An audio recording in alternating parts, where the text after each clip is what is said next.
सुल्तान उरहान गाजी ने अपनी जिंदगी के अंदर एक बहुत बड़ी जंग लड़ी थी और इसी जंग को इनकी जिंदगी की सबसे अहम जंग को सबसे बड़ी फतह करार भी दिया जाता है। आप में से अभी तक बहुत से लोगों का यही मानना होगा कि इनकी जिंदगी की सबसे अहम फतह जो थी वो बूरसा की फतह थी। लेकिन ये जंग इनकी जिंदगी की सबसे बड़ी और सबसे अहम फतह करार दिया जाता है क्योंकि इस जंग के बाद सल्तनत उस्मानिया की नक्शा ही बदल गया था तारीख के अंदर। इसी जंग के बाद असल ताकत मिली थी सल्तनत उस्मानिया को पूरी दुनिया के अंदर।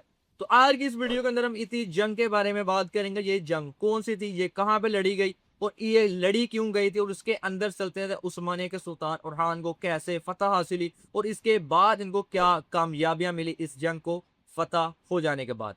इस जंग का नाम जो था बैटल ऑफ पहले पुना है।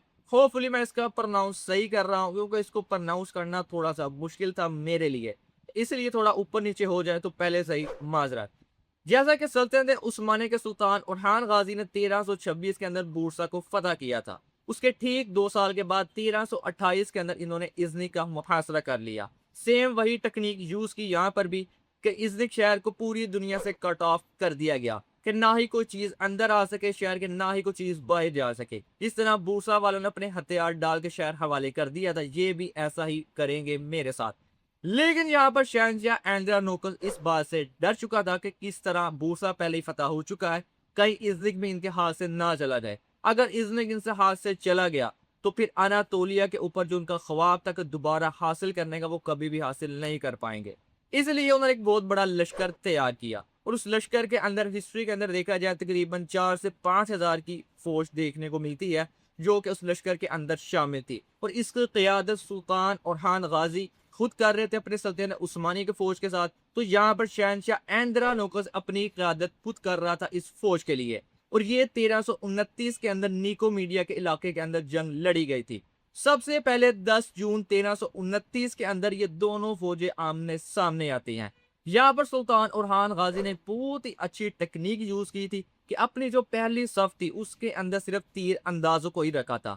इन्होंने मंसूबा ये तरतीब दिया था कि हमारे तीर अंदाज इनके ऊपर तीर बरसाएंगे, इनके ऊपर हमला करेंगे और फिर हम पीछे हट जाएंगे।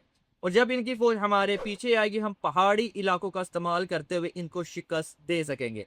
लेकिन शहनशाह एंद्रानोकस ये बात पहले से ही पाम चुका था इनका मंसूबा, इसलिए वो यहाँ से पीछे नहीं हटता। लेकिन पहला पूरा दिन सुल्तान उरहान गाजी ने छोटे छोटे हमले किए बाज़ंतीनी आर्मी के ऊपर, जिसकी वजह से इनकी फौज काफी ज्यादा थक चुकी थी इन छोटे हमलों की वजह से और काफी ज्यादा नुकसान भी उठाना पड़ा था। लेकिन असल मार्का हुआ था 11 जून 1329 के अंदर, जब सुल्तान उरहान गाजी ने दोबारा ही ऐसे हमले किए। शहनशाह एंद्रानुकुस का सफर का पैमाना टूट जाता है और वो अपनी फौज के साथ इनके ऊपर चढ़ाई कर देता है। यहीं पर सुल्तान उरहान गाजी ने दूसरी तरफ से जब हमला किया, काफी ज्यादा तादाद के अंदर बाज़ंतीनी सिपाहियों को मरने की यहाँ पर तादाद मिलती है हिस्ट्री के अंदर। लेकिन इसी लड़ाई के दौरान एक तीर लगता है शहनशाह एंद्रानोकस को, जिसके बाद इनके जो सारी आर्मी थी उसके अंदर ये खबर फैल जाती है कि शहनशाह एंद्रानोकस मर चुका है। और इसके बाद जो इनके सिपाही बड़े बहादुरी के साथ लड़ रहे थे उनके हौसले टूट जाते हैं और वो इस जंग से पीछे हटना शुरू हो जाते हैं। और शहनशाह एंद्रानोकस यहाँ पर मरता नहीं है बल्कि जख्मी ही होता है। लेकिन इस सारे हमले के अंदर शहनशाह एंद्रानोकस जख्मी हो जाने के बाद इनकी फौज पीछे हट जाती है और बाकायदा तौर पर सुल्तान उरहान गाजी इस जंग को जीत लेते हैं। ये हिस्ट्री के अंदर पहली दफा हुआ था कि किसी शहनशाह ने, जो कौस्तंतनिया था, कौस्तंतनिया का शहनशाह था, पहली दफा खुद लीड कर रहा था अपनी फौज को सल्तनत उस्मानिया के खिलाफ। और इस तरह हिस्ट्री के अंदर पहली दफा सल्तनत उस्मानिया के सुल्तान उरहान गाजी ने शिकस्त दी थी किसी कौस्तंतनिया के शहनशाह को खुद एक मैदान के जंग के अंदर। और इस जंग के ठीक 2 साल के बाद 1331 के अंदर इज़्नी को सुल्तान उरहान गाजी ने फतह कर लिया था। और इसके बाद किसी भी कौस्तंतनिया के शहनशाह की हिम्मत ही नहीं थी कि वो दोबारा इन इलाकों की तरफ देख के अनातोलिया के या उनको फतह करने की कोशिश भी करे। और इसके ठीक 6 साल के बाद 1337 के अंदर फिर इज़मिर शहर को भी फतह कर लिया गया था। इसी जंग की वजह से इतनी बड़ी शिकस्त का जो सामना करना पड़ा था यहाँ पर बाज़ंतीन को, उनकी ऐसी कमर टूटी थी इस जंग के अंदर कि उन्होंने कभी कोशिश ही नहीं थी कि अनातोलिया को दोबारा हासिल करने के लिए। इसी तरह जो दो बड़े शहर थे इनके, बूरसा के बाद इज़्निक और इज़मिर, ये भी सल्तनत उस्मानिया के अंडर आ चुके थे। इसी जंग के बाद इस सल्तनत उस्मानिया को असल उरूज मिला था। इसीलिए हिस्ट्री के अंदर इस जंग को बहुत ही बड़ी अहमियत दी जाती है और सल्तनत उस्मानिया के पहले सुल्तान ओरहान गाजी की जिंदगी के सबसे अहम जंग यही करार दिया जाता है। जैसे कि इसका जो आने वाला एपिसोड है कुर्लिश ओरहान का सीजन फिनाले एपिसोड, उसके अंदर हो सकता है कि हमें यही जंग देखने को मिले। होपफुली इसके सारे सीन काफी ज्यादा अच्छे दिखाए जाएं। जैसे कि बुज़दाह को हम जानते हैं कि जब वो जंग के सीन दिखाने पे आता है वो अच्छी जंग दिखा सकता है।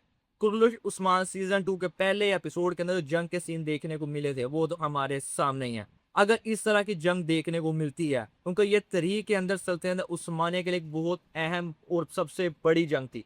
अगर इस जंग को वैसे ही दिखाया जाता है जैसे हिस्ट्री के अंदर हुई तो ये सीजन फिनाले एपिसोड बहुत ही ब्लॉकबस्टर होने वाला है।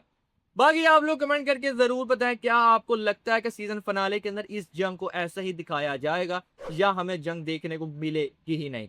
कमेंट करके जरूर बताइएगा। बाकी वीडियो अच्छी लगी हो तो वीडियो को लाइक जरूर कीजिएगा। आज की वीडियो के अंदर बस यही था। मिलते हैं आपसे नेक्स्ट वीडियो।